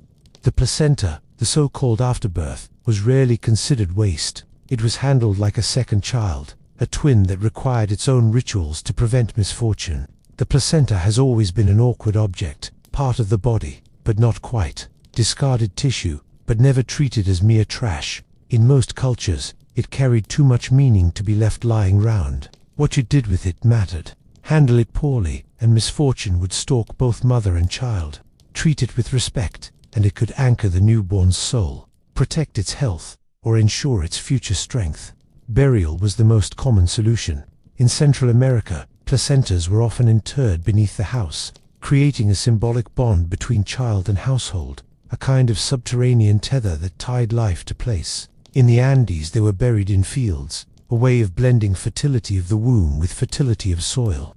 In Northern Europe, some families dug shallow pits, laying the placenta carefully before covering it with stones, believing it needed to be pressed firmly down so that spirits couldn't dig it back up. Elsewhere, burning carried its own logic. Among certain African groups, fire ensured that no witch could retrieve the afterbirth to curse the child. Ashes were sometimes mixed into drinks, ingested by the mother, or even rubbed onto the infant, a recycling of power rather than disposal. In parts of Southeast Asia, placentas were placed in jars, sealed and stored, as if they were relics rather than remains. Each act, whether burial, burning, or preservation, translated into a long-term insurance policy against fate. The rituals could get oddly specific. A boy's placenta might be buried with miniature weapons to instill courage. A girl's placenta could be set beside household tools, aligning her with domestic strength. Sometimes it wasn't just about the child. How the placenta was handled was believed to influence weather, harvests, even the health of animals. It was less an organ than a cosmic lever, something too volatile to be ignored. And there was to leave it exposed risked inviting dogs, vermin, or worse, spirits said to hunger for what remained of the womb. If the placenta was eaten, stolen, or misplaced, the child might grow sick, fail to thrive, or wander through life half-souled. Managing the afterbirth wasn't optional. It was a ritual obligation. This deep care for the placenta reveals something telling. Birth wasn't seen as finished once the baby emerged. The process wasn't truly complete until the placenta had been dealt with properly. Only then could mother and child be safe. And even then, the child wasn't fully welcomed. Naming, that most basic gesture of belonging, was often postponed, delayed until danger had passed, and the baby proved it belonged to the living. Names were never rushed. A newborn might arrive with lungs full of air, fists clenched, body slick with fluids, but to the community, it wasn't yet a full person. Mortality was too high, the risks too many, to bind an identity immediately. So, in culture after culture, names were postponed, as if survival itself were the entry fee to humanity. In ancient Rome, infants were not officially accepted until the dies lustricus, usually the 8th or 9th day after birth. Before then, the child existed in a kind of limbo, alive, yes, but not legally or spiritually anchored. In some indigenous societies of North America, naming was delayed for weeks, waiting to see if the fragile body would withstand its first illnesses. Across parts of Africa, names were withheld until a child smiled, a sign that it had chosen to stay in the world of the living. The reasons were practical as much as symbolic. To name a baby too soon was to risk heartbreak. If the infant died in its first days, and many did, it could be mourned as fate, not as a personal loss tied to a known identity.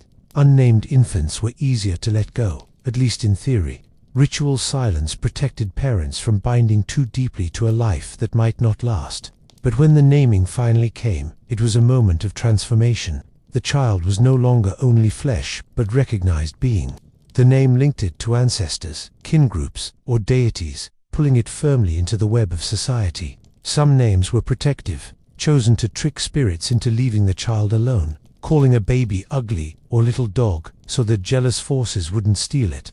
Others were aspirational, aligning the infant with virtues, animals, or gods. In either case, the name was armor as much as identity.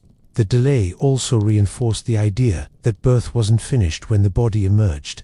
A baby without a name was incomplete, suspended between categories, neither fully dead nor fully alive. Only through ritual speech could it become human in the eyes of others. Words didn't just describe the child, they created it. And yet, even with a name, the dangers lingered. Spirits, illness, and envy all stalked infancy, and naming alone couldn't protect against them. Which is why amulets and charms were strapped to tiny wrists, hung above cradles, or tucked into swaddling cloth. Identity might have been delayed, but protection had to be constant. Once a child was finally allowed to exist publicly, protection became urgent. Naming gave it identity, but identity also made it a target.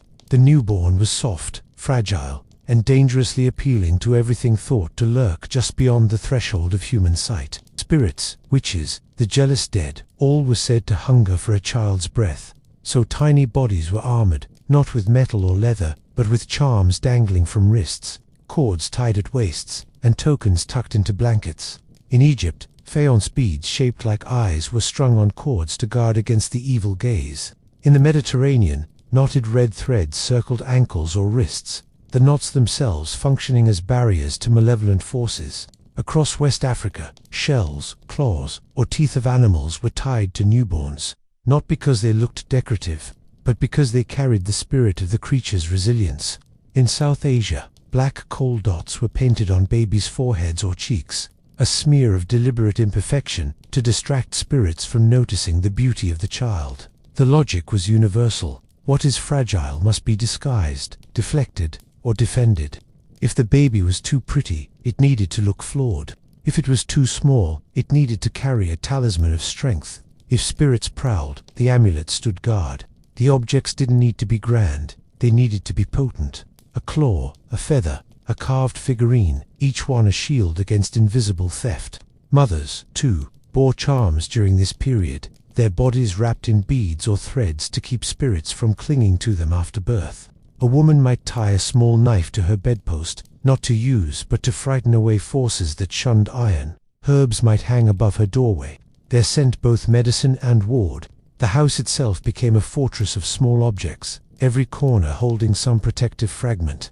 But charms were never foolproof. If the child sickened, if fever or seizures came, it was often assumed the amulet had failed, or worse, been tampered with by someone harboring envy. Suspicion spread quickly. A missing bead, a broken cord, a misplaced object could be read as sabotage. Protection was fragile, and so was trust. And even with defenses in place, the daily rhythms of survival carried new risks. What mothers ate, how they moved, even how they spoke, were policed by taboo.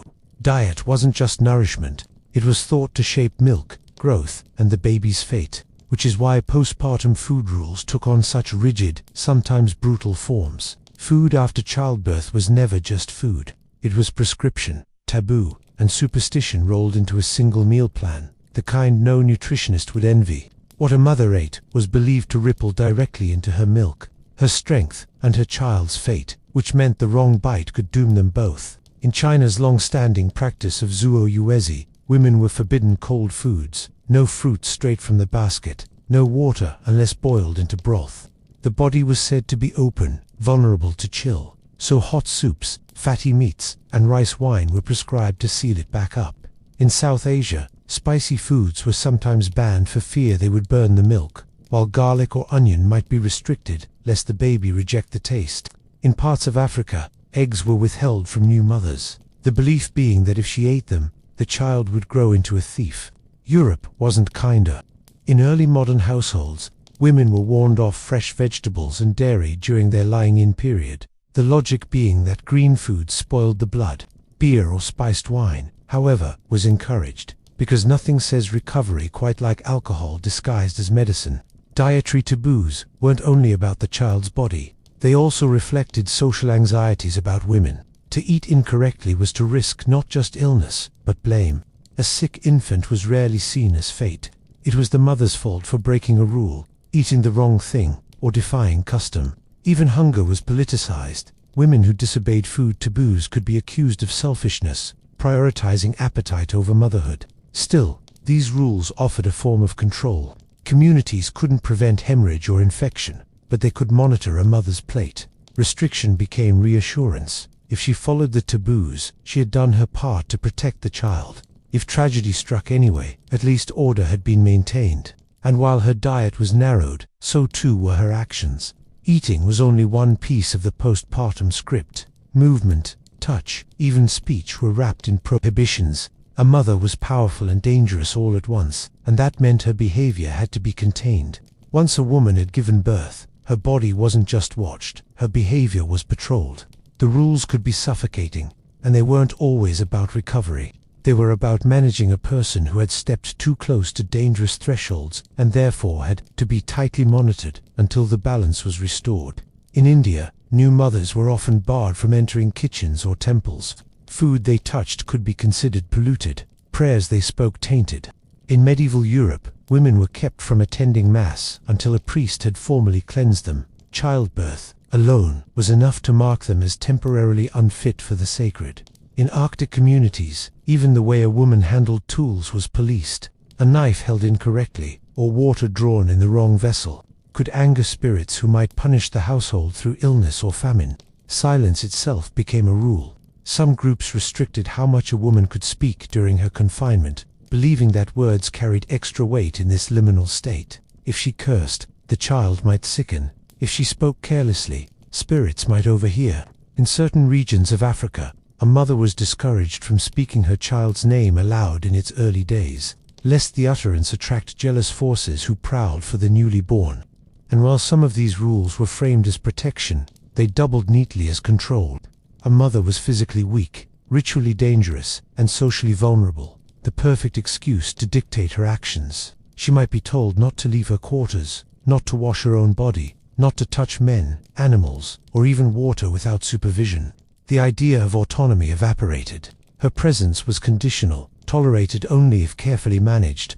These behavioral taboos reveal something uncomfortably consistent. Childbirth made women powerful in ways societies didn't entirely like. A body that could bleed and bring forth life was terrifying, so it was bound in prohibitions. Rituals softened the fear, but rules kept it contained. Yet not every restriction was grim. Once the taboos were lifted, communities often pivoted sharply to celebration. The moment danger passed, the same woman who had been silenced and secluded was suddenly paraded, praised, or honored in festivals, as if survival itself needed to be marked with feasting. When the period of danger finally ended, when the blood had dried, the fevers didn't come, and the child was still breathing, communities often responded with relief disguised as ritual. What followed wasn't just a family gathering. It was a public announcement that both mother and infant had survived the most perilous trial of their lives. In a world where survival was never guaranteed, that alone was reason enough to feast. In Europe, women returned to church for the ritual of churching, walking down the aisle not only as mothers but as newly purified members of the community. Blessings were spoken, prayers of thanks offered, and the woman's dangerous liminal state was declared officially over. In parts of Africa, music and dancing marked a similar transition. Drums pounded, women sang, and offerings were given to ancestors, signaling that mother and child had been accepted into the social body. In South Asia, ceremonies involving lamps and numeric bathed both infant and mother in light and color, a deliberate reversal of the shadow and seclusion that had defined the weeks before. The celebrations were rarely casual. They carried weight. Food was shared widely, gifts exchanged, sacrifices made to deities or spirits who were believed to have granted mercy. What looked like festivity was often appeasement, a final effort to secure the fragile lives that had just been spared. And because infant mortality loomed so heavily, these rites were more than joyful acknowledgement. They were bargaining chips. The community feasted loudly to keep death at bay. Rites of passage also functioned as resets. They allowed a woman to return to her roles, working, worshipping, cooking, being touched. They allowed a baby to be more than a risk, now clothed, named, blessed, and socially tethered. The liminal haze of childbirth closed, and life could resume. But the echoes of danger never faded completely. Even after celebration, amulets still clung to children's wrists, taboos still shaped their rearing, and rituals were repeated at milestones. The sense that mothers and babies needed constant guarding remained. And in many ways, it still lingers, because traditions of confinement, cleansing, naming, and guarding didn't vanish. They slid into modern life, disguised, diluted, but present all the same. The taboos and rituals surrounding mothers and babies never really disappeared. They just changed costumes. Hospitals, electric lights, and sterile gloves may have erased the smoke and charms, but the old anxieties still hum beneath the surface. A woman today may not be sprinkled with salt before re-entering her community, but she's often told what she can and can't eat, where she should or shouldn't go, which behaviors might spoil her milk or confuse her child. The vocabulary has shifted from spirits to science, but the impulse is familiar. Postpartum confinement still persists in many regions. A month of rest in China, 40 days of seclusion in Latin America, weeks of food restrictions across South and Southeast Asia. Even in places where official ritual has vanished, echoes remain in whispered advice. Avoid cold drafts, cover your head, don't bathe too soon, eat this, never eat that. The same fear of fragility, wrapped in slightly more modern packaging. Protective amulets, too, live on. The Mediterranean evil eye charm dangles from hospital cribs. Red cords tied around tiny wrists appear in Latin American nurseries. In South Asia, black smudges are still painted on a baby's skin to keep away envy. These aren't described as rituals anymore, but the intent hasn't changed. Fragile lives must be hidden from jealous glances, whether cast by spirits or neighbors. Even naming delays have their modern versions. Parents sometimes withhold names until after the first ultrasound, or after the first 3 months of life, quietly acknowledging risks without calling them fate. A child is only fully introduced when survival seems more likely. The truth is that childbirth has always been dangerous, and ritual was never just superstition, it was strategy. Where medicine could not protect, ritual filled the gap. And though the tools have shifted, stethoscopes instead of rattles, antibiotics instead of incense, the cultural memory of danger lingers. Every whispered taboo, every amulet tied, every dietary warning is a faint echo of older worlds where mothers and babies walked the edge of survival, and communities built entire systems to keep them from slipping. And perhaps that's the quietest irony. The further science pushes mortality down, the more these rituals look quaint, unnecessary, even folkloric. Yet their persistence shows how deeply fear carved itself into human history. What was once survival has become tradition, and tradition, unlike blood, doesn't wash away so easily.